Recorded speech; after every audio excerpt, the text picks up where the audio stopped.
Nga sa Pilipinas na. Good evening. Afternoon pa kasi dito. Oo nga pa. Saan ka ba ang lugar? Nasa Dubai ako ngayon. Dubai. So, 4 hours yan, di ba? Yung different dyan. Oo, 4 na oras. Ilang taon ka na? 36. Okay.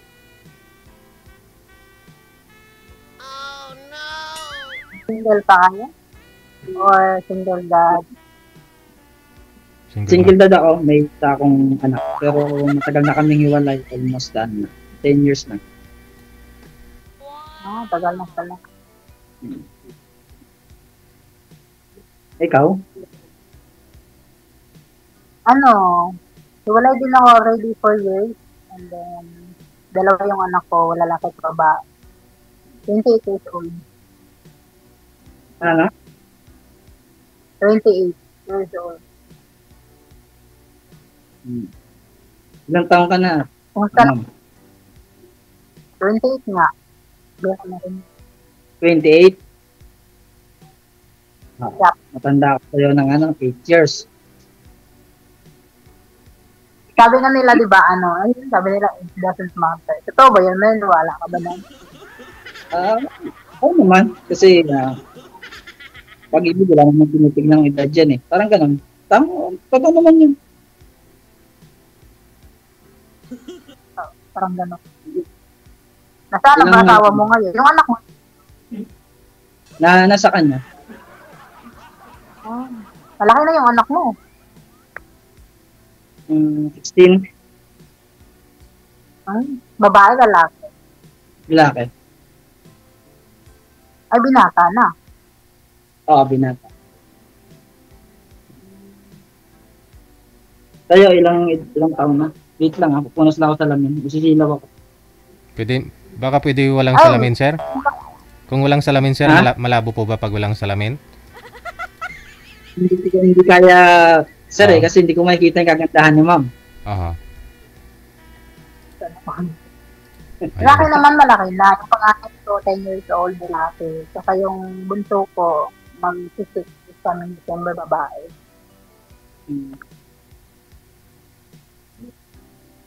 Tagal ka na dyan? Kaya sa Actually, first timer ako bago pa ko dito, isang taon pa lang. Nag-isang taon pa lang. Sige, magtanong ka pa about sa akin. Ha? Magtanong ka pa about sa akin. Ba't po pala kayo nag-iwalay, sir, ng ex-wife mo? So, makabilang alam nyo na, ganun. Alam nyo na yan. Sa makabilang bahay, sino? Ikaw? Siya? Siya. Okay. Opo, siya. Baka ikaw yun. Gumaya lang yung asawa ko. Kung ako yun, dapat nasawa na ako ngayon. Anong trabaho mo dyan sa Pilipinas? Ako? Lang, may pinagkakakitaan na maliit, konting negosyo. Maliit, hindi pwedeng lasihin. Hindi ko siya ganun kaano Buti na yun. May hanap buhay. Hindi ka wala. Kumusta naman dyan? Okay lang Pilipinas, wala nang bagyo? Okay. Bali ho, sir, ilang years na po kayong hiwalay ng asawa mo? Bali, mag-11 years na po. 11 years na po pala. Wala ho kayong naka-relasyon ulit sa 11 years? Meron po. May mga naka-relasyon din po. Pero? Hindi po nagsasuccessful. Kasal po ba kayo doon sa una mo, sir? Doon sa nanay po ng anak mo? Wala pa ako. Hindi pa ako kasal. Okay. Sige. Sige ma'am, magtanong ka sa akin. Yun nga, hindi ka kasal, so pwede pa. Oo, pwede. Kaya nga ako sumali, nagbabaka sakali din.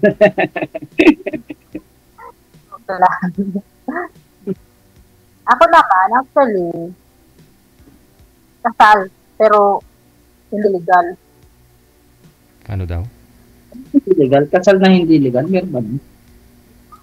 Long story kasi yun, saka yung ito ngayon, actually, may communication naman kami para lang sa mga bata. And then may kinakasama na rin siya ngayon. Yung kinakasama niya ngayon is, best friend ko dati. Ay, yung kasama na ngayon, friend mo? Ah. Joke. I-explain mo nga po, ma'am, bakit ho hindi legal yung kasal niyo? Hindi nakarehistro? Yes, hindi po. Kasi nung kinasal kami, 17 years old pa ako noon. And then, Oo. kinasal kami, sabi nung nakasal sa amin, saka na i-process yung marine contract, is magiging 18 na ako. Nung naging 18 ako, pinrocess ko naman, pero wala talaga. And then, nung naghiwalay kami, yun nga, nagkaroon kami ng misunderstanding nang sa napunta sa hiwalayan, and then nagbaranggayan, gano'n. Kasi may ito na ito, ganyan. Mhm. So, umuwi ako ng Mindanao, last 2021, 2022 ata yun. Doon, nagpirmahan kami. Mm. Ano, pumunta ako ng PSA, kumuha ko ng tawag nito, Sinumar? yun nga, sinumar. Wala, negative result. Mhm. So, wala. Bakit humantong sa baranggayanan, ma'am? Dumating ho kayo, nakapunta kayo ng barangay? Yes po, kasi po, para po wala ng habulan kung mag-aasawa siya, so hindi na ako makikialam. And then yung mag-aasawa ko, hindi na siya makikialam. Kung baga, yung ano namin doon, wala nang pakialaman, pero still yung suporta, sustento, or communication is para lang sa mga bata. Kasi yung panganay ko nandoon sa kanya, nag-aaral niya yung grade 5. And then yung bunso ko is nasa akin, nasa Manila, nag-aaral din ng daycare. So, kumbaga yung pag-uusap namin lagi ng apat is dahil sa mga bata. Kasi yung pinag-usapan namin sa barangay na, except na yung mga relationship namin dalawa, ang sa amin lang doon is yung sa mga bata. Ano po ba dahilan talaga na Pero naghiwalay kayo? nananakit po kasi yun. Kaya pinabarangay mo. Mm. Kaya kami naghiwalay kasi ito na kasi. Pero Yung pagbabarangay kasi is talaga para maging ano lang yun ba, yung maging legal yung paghiwalay namin. Wala na pakialaman, walang issue, walang habulan, ito ganyan. Lately lang po pala siya nagkaroon ng bagong kinakasama. Bandang huli na ho, no? Actually, yung kaibigan ko talaga, hindi pa kami totally naghiwalay before. Plano na niya yun. Plano na niya pala na parang gano'n, nagawin. Kasi hindi pa talaga kami naging parang misunderstanding ng away-away. Hanggang natuluyan. Kasi best friend ko kasi dati, nag-apply ako ng abroad year 2021. Doon ko lahat sinishare sa kanya yung problema ko about sa family ko. Kasi nga, best friend sa kaibigan ko siya. Ang ginagawa niya pala, yung mga sinasabi ko, doon niya sinusulsul doon sa ex ko. May communication pala sila. Hanggang sa sinisiraan-siraan niya ako hanggang natuluyan. Best friend mo pala yun, no? Ahas pala yung best friend mo. Parang ganun. Tagal na yun. Okay. So, ikaw naman po magtanong kay sir, ba't siya hiwalay, ganon. Kung ano yung mga tinanong ko sa iyo, ma'am. Ba't siya single ngayon? Pangalan mo? Ha? Paulo, Ano nga ba? Ito. Huwag mo na akong Paul. Paul. Okay. So, baka may itatanong ka pa sa akin, buti na itanong mo na ngayon pa. Hindi ko naman. Hindi ho, ikaw na ho yung magtanong, ma'am, kasi yung mga naitanong ko sa iyo, yun din itanong mo sa kanya para makilala mo si sir. Kung sinabi niya na, naghiwalay, nag-fit bahay yung asawa niya. Pero iba-iba naman tayo ng situation nung walay ng partner. Diba? Ba't ho kayo naghiwalay nun, sir? Ba't ho ng ibang bahay si misis nyo that time? Nasa malayo po ba kayo? Nag-abroad kayo? Saan po ba? Ba't nangyaring ganun? Ano po, dati po akong security guard. Tapos? Ayun, na lang na parang tumatabang. Bali malayo ho kayo, bibira ho kayo umuwi, ganun. Ay, hindi sir, hindi. Bali, araw-araw naman po ako umuwi kasi may motor naman ako ng panahon na yun. Pero Dito lang kung tumatabang. Bakit ho? ano ko eh. Hindi ko po alam kung anong rason kasi hindi naman ako nanganak eh. Wala naman akong bisyo. Yung sahod ko, sa kanya naman. Ewan ko lang ba, siguro mayroon siyang nakita doon na wala sa akin siguro. Hindi mo tinanong, siyempre, no, nagharapan kayo. Tinanong mo siya, ba't mo nagawa sa akin to? Bakit mo ako pinagpalit sa iba? Anong kasalanan ko? Anong pagkukulang ko? Anong sabi niya, sir? Ang sabi niya po sa akin, yun lang, sabi niya, pasensya na nabigla ko. Sabi niya, yun na po yung sabi niya, nabigla ko, hindi ko sinabigla. Yun lang po yung sabi niya. Tapos, nag-closure naman po kami, nag-iwalay naman po ng maayos. Kasi, di na rin po kasi ako sir, na nagbigay ng second chance. Kasi, wala namang dahilan para, parang hindi ko deserve, sir, na lakaway na ko. Kasi, hindi naman ako nananak. Nahuli niyo po ba? Nalaman niyo? Paano niyo po nalaman? Na meron pala siya. Paano niyo nalaman? Paano niyo nahuli si misis mo? Sir may napapansin ako na kakaiba. Siyempre, asawa natin yan. 5 years kami nagsama almost. Anong napansin? May napapansin ako na kakaiba. Nasa mga kilos niya. Tapos, nung nag-iistiga pa lang ako, saka naunahan na ako, umalis na. Yun lang. Bata pa ho pala kayo nag-asawa kasi nung that time, 11 years ka nang hiwalay eh. So 35 ka po ngayon. Ano na po ako, 19. 19 ka nag-asawa. Okay. 19 po ako nilandi. Nilandi ka niya? Ang galing. Man. 19 ka nilandi.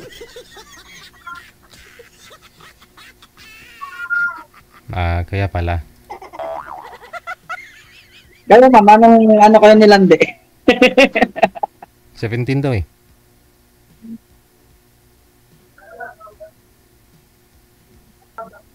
Seventeen.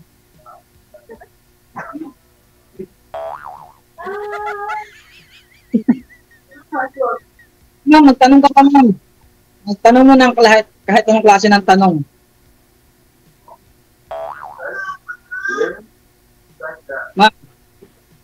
Hindi, busy yata si ma'am. Magtanong ka pa, ano bang gusto mo sa isang lalaki? Sige, magtanong ka, anong gusto mo sa isang lalaki? Simple lang.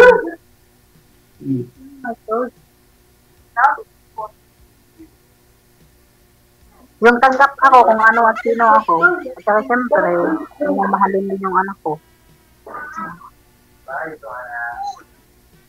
Yun lang.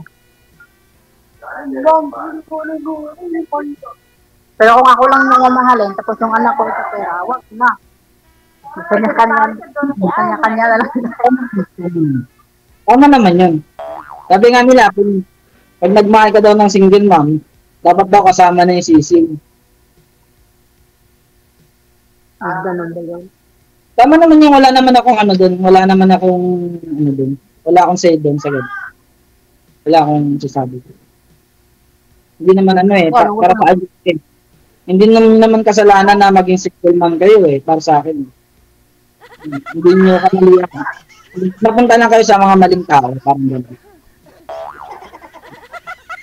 Sa maling tao lang kayo.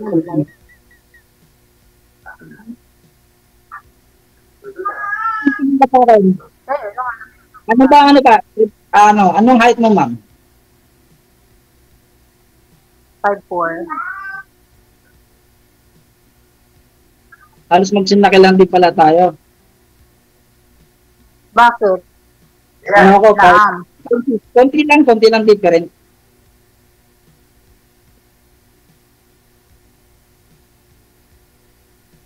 Five, 6 ako, ma'am. Pag umarap ka. Hindi ka pinapansin, sir eh. Hindi ako pinapansin. Mukhang hindi yata ako sa kanyo pasado. Di ba ka Nawalang signal. Nawalang signal. Pag lumingon ka, akin ka. Pag lumingon ka, akin ka. Hindi na talaga lumingon, sir. Ayaw niya maging sa'yo. Wala na. Wala. Wala na. Nawala signal, sir. Tingnan ko nga po. Ay, hindi na talaga online, sir, oh. Paano po kaya yan? Baka amo. Baka nandun yung amo. Sige, oo nga po eh. Andyan yung mga alaga niya. Yun na lang, connected po kayo dito. Connected po kayo dito. Ha? Tuloy-tuloy na po kayo dito, ha. Tuloy-tuloy lang pag-uusap ninyo. Mamaya ko pag online mo siya, pwede mo siyang tawagan ulit. O i-PM mo siya. O, dyan, bumalik. O, Wala yung signal. wala na nga. Gupi na. Ma'am, kala ko iniwan mo na ako eh. Kontak. Ma'am, kala ko iniwan mo na ako. Parang gano'n na nga, oh. Hello, ma'am. Wala ko kayong signal. Wala na. Sir, i-PM mo na lang sa sir, ha. Connected po kayo dito. Tuloy-tuloy lang ang usapan. Maraming salamat. Thank you, thank you. 34 minutes after 7 o'clock Philippine Standard Time. Kayo po ay nanonood at nakikinig dito po sa Wanted Sweetheart Live sa www.facebook.com.